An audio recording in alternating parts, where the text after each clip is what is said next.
മരണം മരണം മരണം ആഗ്രഹിച്ചിട്ട് നടക്കാതെ പോയ നിരാശയോ അതോ ഈ കിടപ്പ് കാണുമ്പോഴുള്ള സന്തോഷോ? എന്താ ഇപ്പൊ മനസ്സിലെ? രണ്ടായാലും ജയം തന്നെ. നീലകണ്ഠന്റെ മേൽ ജയം. കുറച്ചുകൂടെ അടുത്തേക്ക് വരാം, വേണമെങ്കിൽ ഒന്ന് കാറ് തുപ്പാം. എന്തിനാ എന്റെ നീല ഇങ്ങനെ ഓരോന്ന് പറയണേ? സത്യമല്ലേ പറഞ്ഞുള്ളൂ വാര്യരെ. നീലകണ്ഠൻ ദ്രോഹിച്ചിട്ടുള്ളവരുടെ കൂട്ടത്തിൽ മുന്നിലല്ലേ ഈ കുട്ടി.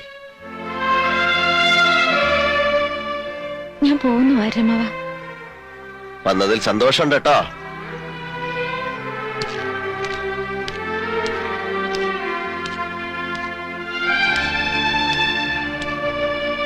ചികിത്സ നടക്കുന്നു. തെറി കേട്ടാലും പത്യം തെറ്റിക്കാതെ ഞാൻ കൊണ്ടുപോണു. ഇപ്പോഴാണല്ലോ എനിക്ക് അനുസരിപ്പിക്കാൻ കഴിയണത്. മുറിവുകളൊക്കെ കുറച്ച് ഭേദമായതായിരുന്നു. പക്ഷേ ഇന്ന് പിന്നെയും